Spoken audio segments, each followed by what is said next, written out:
हम आपको बता दें कि 18,000 फीट पर वो लड़ाई जो 1999 में हमारे सैनिकों ने लड़ी थी, वो न सिर्फ भारत देश की सुरक्षा की लड़ाई थी, बल्कि हमारी अस्मिता की रक्षा की भी लड़ाई थी। यह पूरा का पूरा इलाका गवाह है और हम सब उसी लहू के नीचे अपनी अस्मिता की रक्षा और अपनी सुरक्षा की बात कर पा रहे हैं।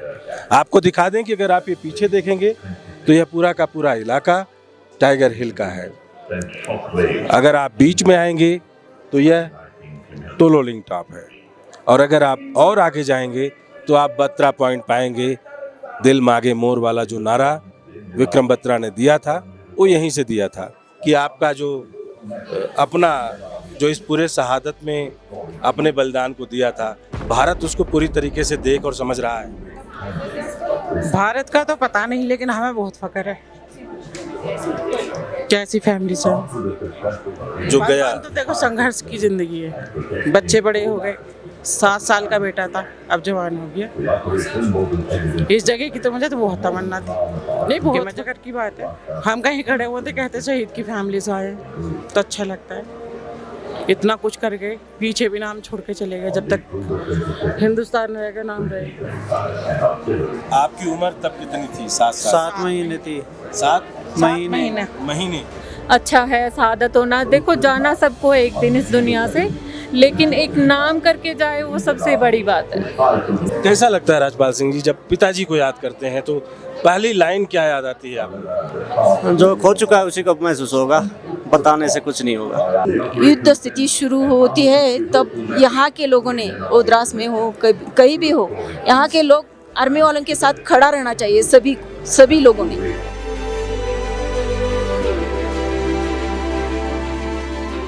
कि जब तक हमारे अपने समाज के अंदर यह संस्कार नहीं आएगा कि हम सेना के साथ खड़े होकर उसी सुरक्षा और उसी अस्मिता की लड़ाई लड़ेंगे जो हमारे सैनिक लड़ते हैं। शहीद हेमंत पाटिल की शहादत हम दिल से नमन करते हैं और इस बहन की तरफ से भी शायद इन सैनिकों के वर्दियों में दिखने वाले अपने भाई की छवि को जिंदा रखने की कवायद को गांव के हर गूंज तक बनाना चाहेंगे। मैं शहीद बनवारीलाल बगड़िया की पत्नी हूँ, वीरांगना हूँ और मेरे पति कारगिल में शहीद हो गए। जब मैंने सुना तो तब तो बहुत बुरा लगा मेरे को, लेकिन मैं आज 26 ये दिवस है, इसके लिए मैं आज आके यहाँ देख रही हूँ तो मेरे को यहाँ लग रहा है कि मेरे पति वो पहाड़ी है उनके पास गया तो मैं देखने को मिला। मेरे को बहुत दिनों से इच्छा थी कि मेरे पति ने कैसे लड़ाई लड़ी, कहाँ लड़ी, क्या हुआ। मैंने सुना कि पाकिस्तान वालों ने मेरे पति को बहुत बुरी दशा सौरभ कालिया के साथ थे, उनके साथ बहुत बुरी दशा करी और अपने सीमा में गिर गई। तो मेरी इच्छा थी कि मैं एक दिन वहाँ जाके देखूँ, तो वो आज इच्छा मेरी पूरी हो गई।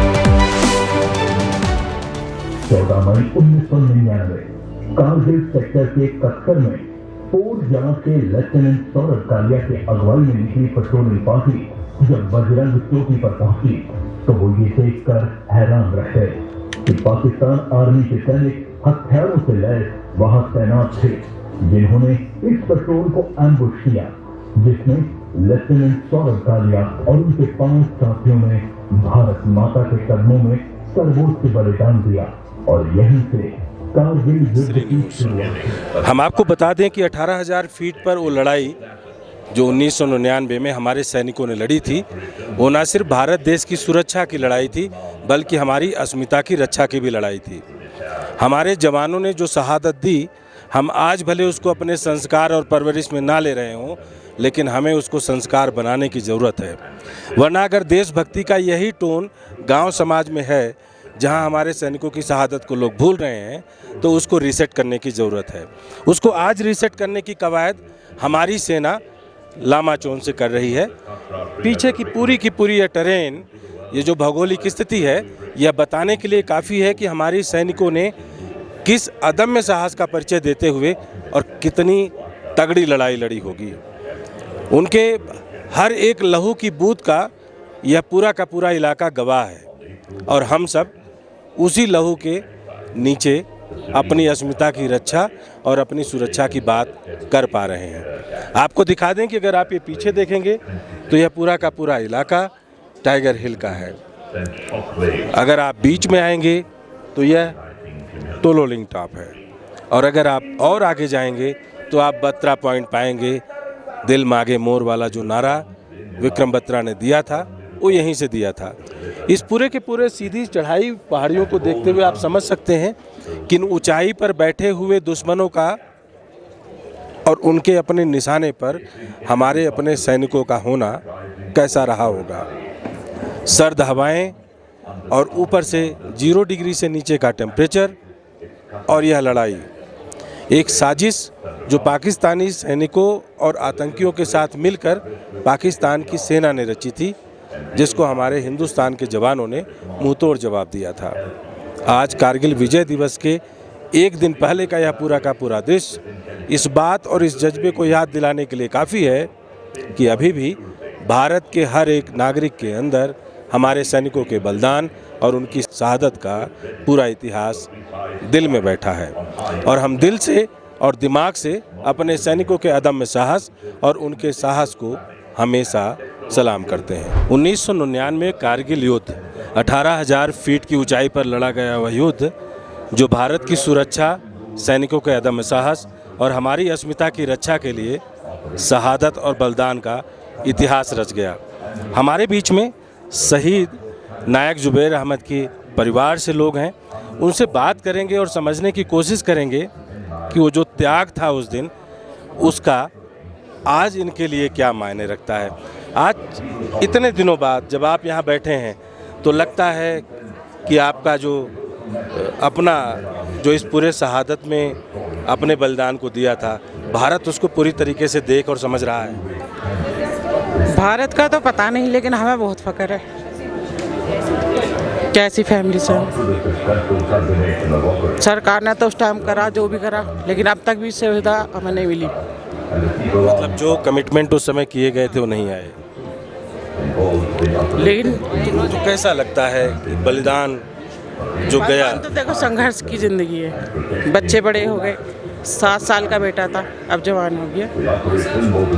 इस जगह की तो मुझे तो बहुत तमन्ना थी कि मैं जगह देखूं, मैं आऊँ। कभी ऐसा हुआ था कि उन्होंने ऐसा कोई जिक्र किया हो आपसे? उन्हें लड़ाई का बहुत शौक था। उनके दादा ने बहुत लड़ाई लड़ी, वो भी आर्मी में थे। उन्होंने जापान में और कई देशों में लड़ाई लड़ी,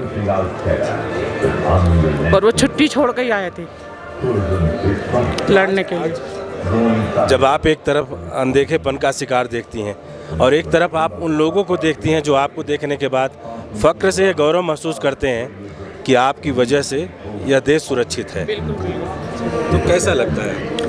नहीं, बहुत फख्र की बात है। हम कहीं खड़े होते कहते शहीद की फैमिली से आए, तो अच्छा लगता है। इतना कुछ कर गए, पीछे भी नाम छोड़ के चले गए। जब तक हिंदुस्तान रहेगा नाम रहेगा। तो आने वाली पीढ़ियों को इस सबक लेना चाहिए, बहादुरी से लड़ना चाहिए। आने वाले भी जो आर्मी में भर्ती हो रहे हैं वो भी बहादुरी से लड़ना चाहिए अपने देश के लिए। एक तरफ परिवार लड़ता है, सैनिक शहीद होता है, और फिर जो समाज है, समाज कैसा देखता है आपको? कैसे समाज का इतना हो नहीं रहा था रोल कि कोई आर्मी वाला जा रहा उसे सलूट करें, उसे बिठाएं, या उसकी फैमिली जा रही कोई बहुत अच्छे से, वो कुछ नहीं है। वो पूरे भारत में ही नहीं है आर्मी वालों के लिए। तो मतलब वो लगता है कि हमें उस संस्कार को सीखने की ज़रूरत है, की ज़रूरत है जो हमारी हर इंसान को।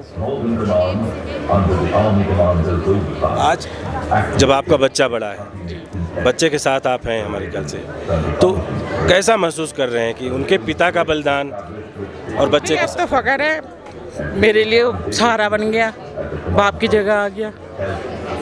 तो इनको क्या सेना में दे रहे हैं क्या? नहीं, अपना बिजनेस है। सरकार ने काफ़ी फैसिलिटी दी है हमें, पेट्रोल पंप मिला, काफ़ी कैश भी मिला, मकान भी मिला, तो अपना बिजनेस देख रहा है। पंप यही चलाता है, पेट्रोल पंप चलाते हैं। हाँ, मेरी 2 बेटी हैं। तो कोई ऐसी बात जो आपको लगता है कि दुनिया सुने, जाने कि जुबैर जी की जुबानी भारत कैसा था? भारत बहुत अच्छा है, बहुत अच्छा।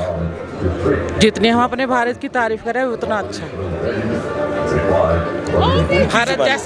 उनकी जुबान यही था कि लड़ना है तो अपने सरहद पर जाकर देश के लिए कुर्बानी देनी है। मरता तो आम इंसान कहीं भी है, अपने वतन के लिए लड़ते लड़ते मरो तो बहुत अच्छी बात है। कहाँ से आए हैं आप? मैं मेरठ से हूँ, यूपी मेरठ से।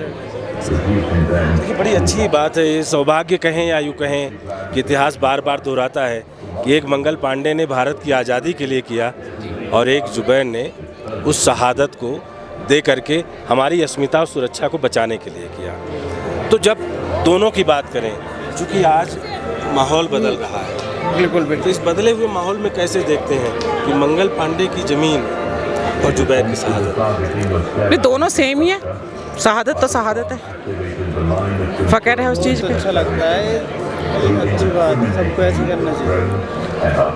आपकी उम्र तब कितनी थी? 7 साल? 7 महीने थी। 7 महीने जी। तो तब तो आपने किस्से कहानियों में पिता के बारे में हाँ, हाँ, ऐसे नहीं पता पापा का फेस कैसा, ऐसे नहीं पता, फोटो में देख। पापा के दोस्त बताते थे, मम्मी बताती थी और रिश्तेदार बताते जुबैर के तो बहादुरी के वैसे भी बहुत किस्से थे, लड़ाई। बॉक्सर थे वो, बहुत अच्छे बॉक्सर थे। इनकी यूनिट के अंदर बहुत गिफ्ट रखे हुए इनके म्यूजियम में। बॉक्सर भी थे? बॉक्सर थे वो आर्मी के अंदर ही। देखिए, बड़ी बात है, ऐसे परिवारों को हमें सलाम करना चाहिए और हम करेंगे हमेशा। और मेरठ की यह आवाज़ आज इस समय कारगिल के उस ऊंचाई पर है जहां से यह पूरा टेरेन और भूगोल दिखता है। आपको दिल से सलाम और शुक्रिया। हरियाणा वैसे भी अलग अलग तरीके से किसान और जवान की कई गाथाएं अपनी माटी में छुपा कर बैठा है, लेकिन आज कहानी है शहीद सूबेदार रणधीर सिंह की, भिवानी के रहने वाले। और अच्छी बात या यूँ कहें कि उन पीढ़ियों के लिए गौरव का पल जिन पीढ़ियों ने उनके साथ जिया होगा। हमारे लिए उस शहादत को सलाम करने का यह मौका है। हमारे साथ उनके बहू हैं, तो कैसा लगता है जब आपको सूबेदार रणधीर सिंह जी की बहू के रूप में बोला जाता है? बहुत अच्छा लगता है, हमें गर्व होता है बहुत उनकी सुन के, बहुत अच्छा लगता है। हमारी तो शादी भी नहीं हुई थी उस टाइम तक, जब तक वो शहीद हुए, लेकिन अब जब सब लोग बताते हैं बहुत बहादुर थे वो। और गांव में भी सभी लोग उनको बहुत याद करते हैं, मतलब काफ़ी सभी से मिल के चलना, सब मतलब उनको बहुत याद करते हैं कि बहुत अच्छे इंसान थे। और हमें बहुत गर्व है इस बात पे कि हम एक सूबेदार शहीद रणधीर सिंह की फैमिली से हैं। Thank you so much. समाज और शहादत और सैनिक परिवार का होना, अगर इन तीनों को आप अपने नज़रिए से देखें तो कैसा लगता है कि आज की जो पीढ़ियां हैं, क्या वो पुरानी पीढ़ी जैसी आप जैसी सोचती हैं क्या?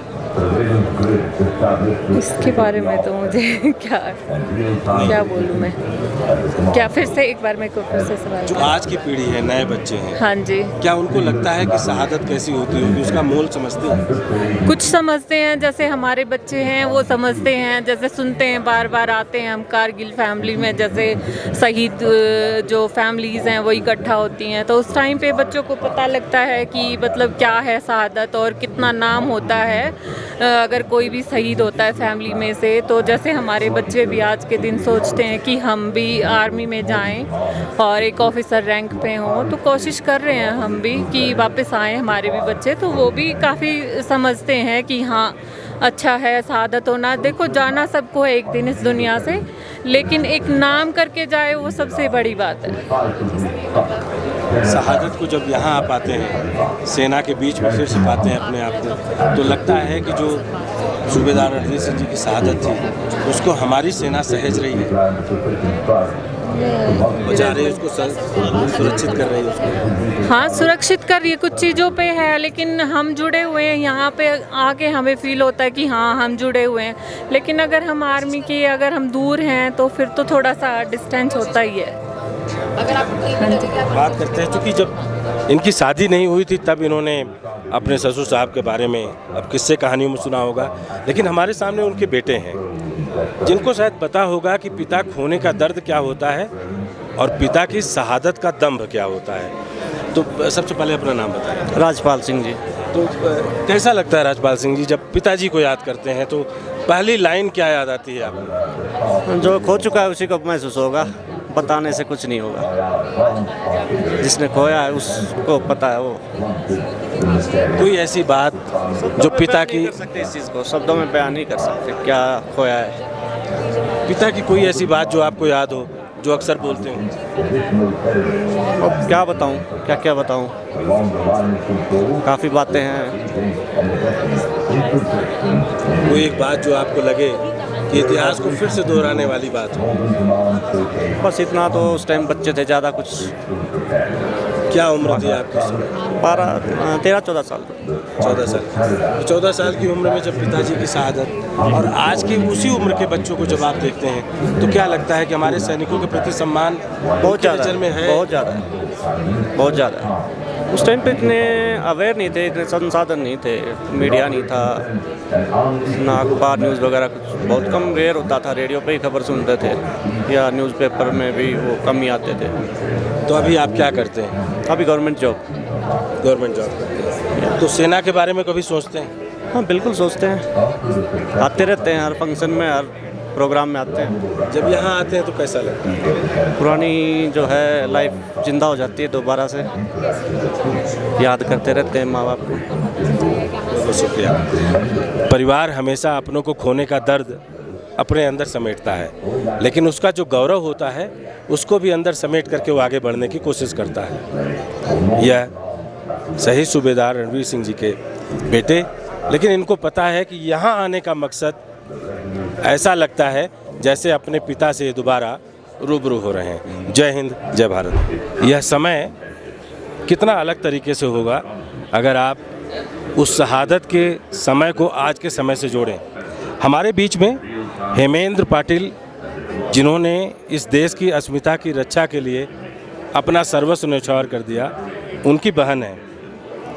इसे संयोग कहें कि आने वाले समय में हमारे बीच में रक्षाबंधन का वही समय आ रहा है। तो लगता है कि राखी और आज कारगिल के दिवस पर यहाँ बैठना कैसा लग रहा है आपको? कारगिल के दिवस पर यहाँ इस मौके पर हमें यहाँ पे बुलाया गया है। इस पर हमारा परिवार गर्वित है। हम 26 साल हो गए, पहली बार यहाँ पे आए हैं इस फंक्शन के लिए। बुलाए, आर्मी वालों ने बुलाया है हमें। अच्छा, ये पहली बार आप आए हैं, तो ऐसा लग रहा है कि सेना ने अपनों को फिर से वापस याद किया? फिर से वापस 25 साल 26 साल हो गए, हर साल वो याद तो करते हैं हमें सब, हमारे परिवार को। तो एक बहन के लिए बड़ा अलग तरीके से पल होता है, राखी आने वाली है, तो उस दिन कैसा लगता है आपको कि आपके भाई का होना या फिर शहादत का तरीका? उस दिन तो मुझे बहुत याद आती है भाई की मेरी। तो फिर तब क्या करती, हमारे वहाँ गांव में वो मेमोरियल बनाया है, वहाँ पे हम राखी तो बंधवाते हैं, लेकिन उस दिन बहुत याद आती है। ऐसी कोई बात जो लगता है कि हेमेंद्र ने दुनिया के लिए बोली हो आपसे कि भारत कैसा है, हमारी सेना कैसी है और सुरक्षा कैसे हम करने के लिए लड़ते हैं? वो तो सब भारत माता के लिए हमारे भाई ने वो सर्वोच्च बलिदान दिया है, इसलिए हमारा परिवार गर्वित है उन पर, और उनकी याद तो हमें बहुत आती है। 25 साल बाद आप 26 साल बाद यहाँ बैठे हैं आप, तो आज क्या लग रहा है कि भाई आपके सामने है? ऐसा लगता है हमारा भाई, ये सब भाई है, लेकिन मेरा भाई तो यहाँ पे कहीं दिखाई नहीं दे रहा है। नहीं, जब इन वर्दियों में देखते हैं तो भाई दिखता है। हाँ, जब सभी लोग वर्दी में दिखते हैं तो मेरे भाई जैसे ही सब है, हमारा भाई है यहाँ पे, ऐसा मुझे प्राउड फील होता है। उस समय की शहादत का समय और आज का समय, क्या लगता है कि हेमेंद्र पाटिल अभी भी गांव में, समाज में, अपनों के बीच में उसी धमक के साथ जिंदा है, या लोगों ने भुलाना शुरू किया है? नहीं, आज भी वो यादें हैं सभी के, आर्मी वालों के, गांव में सभी में है, याद तो सभी करते हैं उनको। क्या संदेश देंगे लोगों को? जब यहाँ युद्ध स्थिति शुरू होती है, तब यहाँ के लोगों ने, ओद्रास में हो, कहीं भी हो, यहाँ के लोग आर्मी वालों के साथ खड़ा रहना चाहिए, सभी लोगों ने। ये बहन का संदेश है, और शायद ये बड़ा साफ है कि जब तक हमारे अपने समाज के अंदर ये संस्कार नहीं आएगा कि हम सेना के साथ खड़े होकर उसी सुरक्षा और उसी अस्मिता की लड़ाई लड़ेंगे जो हमारे सैनिक लड़ते हैं। शहीद हेमेंद्र पाटिल की शहादत हम दिल से नमन करते हैं और इस बहन की तरफ से भी शायद इन सैनिकों के वर्दियों में दिखने वाले अपने भाई की छवि को जिंदा रखने की कवायद को गांव के हर गूंज तक बनाना चाहेंगे। 18,000 की फीट पर लड़ी गई वो लड़ाई आज 26 साल फिर जिंदा हो रही है। इसलिए जिंदा हो रही है कि उस समय की शहादत को उनके परिवार ने अब तक कैसे जिया है और उनकी यादों को कैसे सजोया है, यह वही जानते हैं। लेकिन उनको आज यहाँ बैठाकर हमारी सेना ने इस बात की पुनरावृत्ति तो ज़रूर की है कि हम उनको ज़रूर याद करें जिन्होंने हमें ज़िंदा रखा है। सबसे पहले तो आपका परिचय क्या है? मैं शहीद बनवारी लाल बगड़िया की पत्नी हूँ, वीरांगना हूँ। और मेरे पति कारगिल में शहीद हो गए और वो पाकिस्तान वाले सौरभ कालिया थे, उनके साथ 5 साथी थे, उनमें से एक मेरे पति थे शहीद बनवारी लाल बगड़िया। और राजस्थान से हूँ मैं सीकर जिले की और गांव मेरा सिकटोला छोटा है, शहीद बनवारी लाल बगड़िया का गाँव सिकटोला। तो जब आपने शहादत को सुना उस समय का पल और आज जब उस शहादत को याद कर रही हैं तो आज में कितना फ़र्क लग रहा है आप? जब मैंने सुना तो तब तो बहुत बुरा लगा मेरे को, लेकिन मैं आज 26वां ये दिवस है, इसके लिए मैं आज आके यहाँ देख रही हूँ तो मेरे को यहाँ लग रहा है कि मेरे पति वो पहाड़ी है उनके पास गया तो मैं देखने को मिला। मेरे को बहुत दिनों से इच्छा थी कि मेरे पति ने कैसे लड़ाई लड़ी, कहाँ लड़ी, क्या हुआ। मैंने सुना कि पाकिस्तान वालों ने मेरे पति को बहुत बुरी दशा सौरभ कालिया के साथ थे, उनके साथ बहुत बुरी दशा करी और अपने सीमा में गिर गए। तो मेरी इच्छा थी कि मैं एक दिन वहाँ जाके देखूँ, तो वो आज इच्छा मेरी पूरी हो गई। तो आज जब आप इन पहाड़ियों की ऊंचाइयों को देख रही हैं तो लगता नहीं कि कैसे वो चढ़े होंगे और कैसे लड़े होंगे? हाँ, वो तो मेरे अभी बहुत अफसोस हो रहा है कि मेरे पति कैसे चढ़े, वो कैसे वहाँ की, और वो उसने बहुत 24 घंटे मेरे पति ने लड़ाई भी लड़ी। ऐसी बात नहीं है कि वो 1 घंटे लड़ाई लड़ी, 24 घंटे कंटिन्यू लड़ाई लड़ी। कोई ऐसी बात जो आपको याद हो कि शहादत से पहले उन्होंने कभी आपसे जिक्र किया हो? मेरे पति ने तो लिखा, पहले फ़ोन फान तो होते नहीं, लेटर लिखा था का उसने बोला कि मैं 15 मई को आपके पास गांव पहुंच जाऊंगा, और मेरे पति तो 15 मई को वहां शहीद हो गए। तो वो तो मेरी याद सदाई रहेगी। गांव पति की शहादत को कैसे देखता है? पति की शहादत को तो बहुत हो रहा है, फिर याद ही रहता है हर टाइम। पर एक यहाँ गौरव है कि मेरे पति ने बहुत 24 घंटा लड़ाई लड़ी, वो हर आदमी से ऐसा नहीं हो सकता है। आज तो उस जगह पर बहुत डेवलप हो गई, लेकिन उस टाइम तो कुछ भी नहीं था। मेरे पति ने लड़ा, उस डोंगर पर कैसे चढ़ा कैसे नहीं चढ़ा, तो मेरे बहुत दिन से इच्छा आई कि मैं कारगिल जाऊं और वो जगह देखूं, तो आज वो सपना मेरा पूरा हो गया। क्या लगता है कि समाज के लोग, जो आज की पीढ़ियाँ हैं, उस शहादत को याद करती हैं, सम्मान देती हैं? हाँ, शहादत को सब सम्मान देते हैं, याद करते हैं शहीदों को। मेरे गांव में मैंने मेरे पति के याद के लिए शहीद स्मारक बनवाया है। तो मेरे गांव में जो भी कोई शादी ब्याह कुछ भी होता है ना, तो गणेश जी के कारट चढ़ाते हैं, वैसे मेरे पति के शहीद स्मारक पर कारट चढ़ाते हैं। ये गौरव की बात है, यह वीरांगना के लिए गौरव की बात है, जिन्होंने दर्द को अपने अंदर समेट करके भारत की अस्मिता की रक्षा करने वाले अपने पति के उस बलिदान का गौरव अपने ऊपर सजा लिया है। राजस्थान की वह भूमि इनके अपने बलिदान को, और पूरा देश उस बलिदान को शायद कभी नहीं भूलेगा। जय हिंद, जय भारत। और मैं मेरे फौजी भाइयों को धन्यवाद कहना चाहती हूँ कि आज वो मेरा सपना पूरा कर दिया। मेरी बहुत दिनों से इच्छा ही कि मैं एक दिन कारगिल जाके वो मेरे पति को कहाँ छोड़ा, क्या किया, वो मैं एक दिन देख के आऊँ। तो वो आज पहली बार आए हैं आप? आज मैं पहली बार आई हूँ, वो आज मेरा सपना पूरा हो गया। जय हिंद, जय हिंद, जय भारत। कहते हैं कि आज की पीढ़ियाँ शहादत को भूल रही हैं, लेकिन यह बहनें हैं जिन्होंने शहादत को संस्कार बनाने का पूरा प्रण ले लिया है। क्योंकि जब हमारे सैनिक आकर के यहाँ लड़ते हैं, अपना बलिदान देते हैं, तो उनको याद करना हमारी जिम्मेदारी होती है। और उस जिम्मेदारी का एहसास या बच्चियां दिला रही हैं। तो कैसे दिमाग में आया कि आप इस कला के जरिए पेंटिंग करके लोगों को जगाएंगे? जी नमस्ते।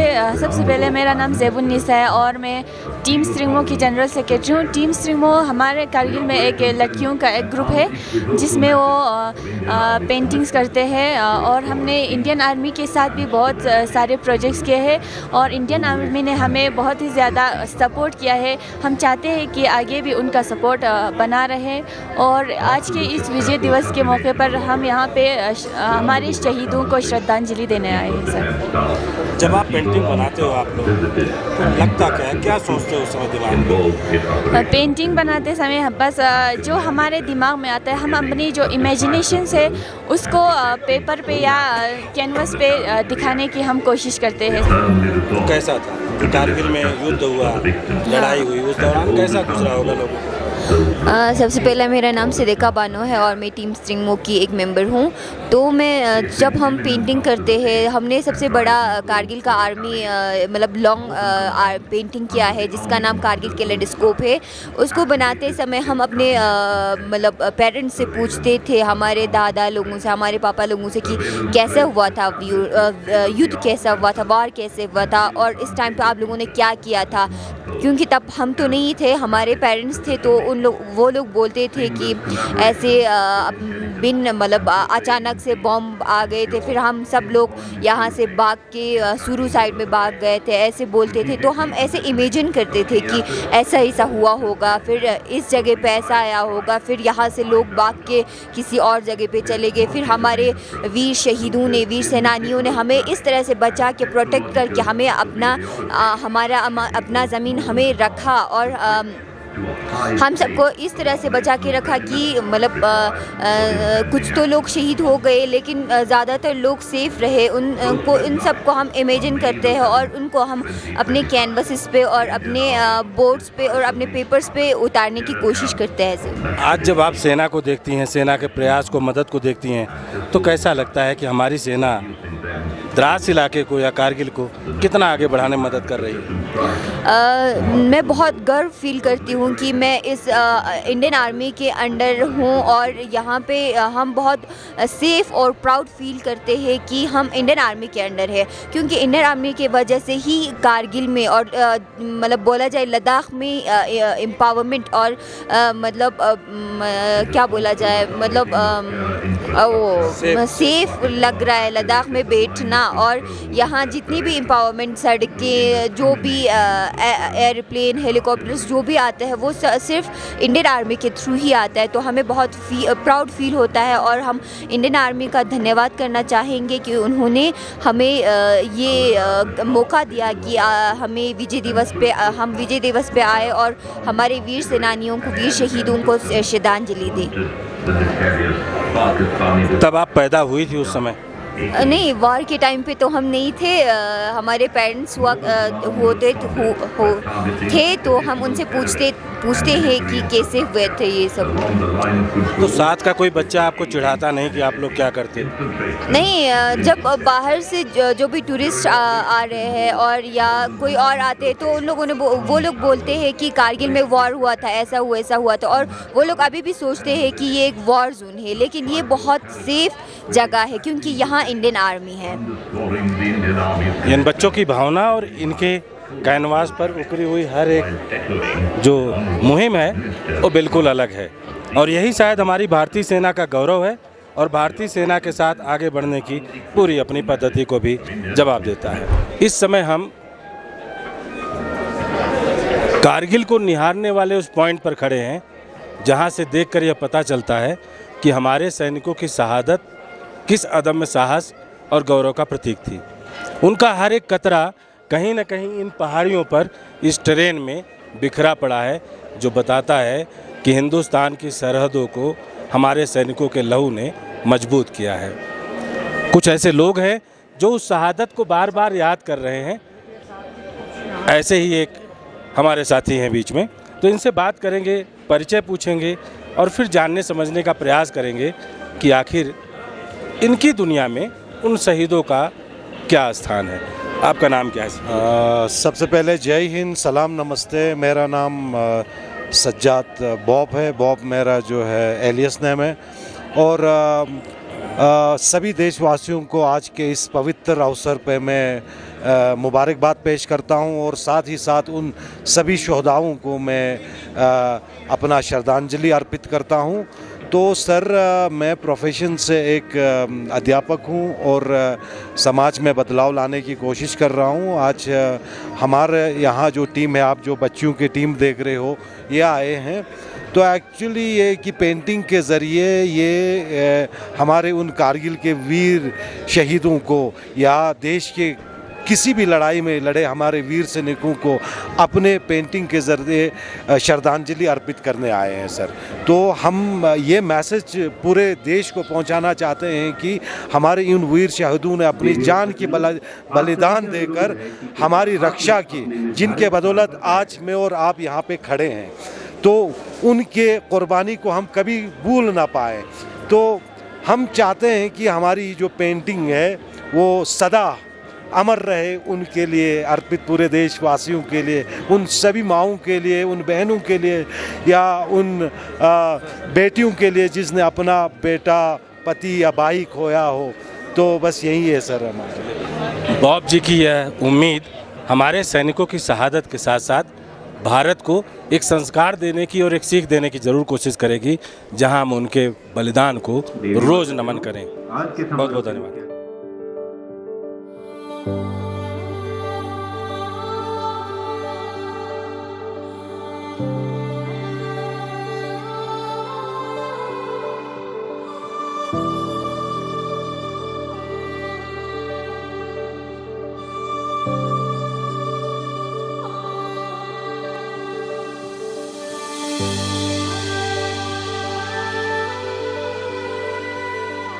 Thank you.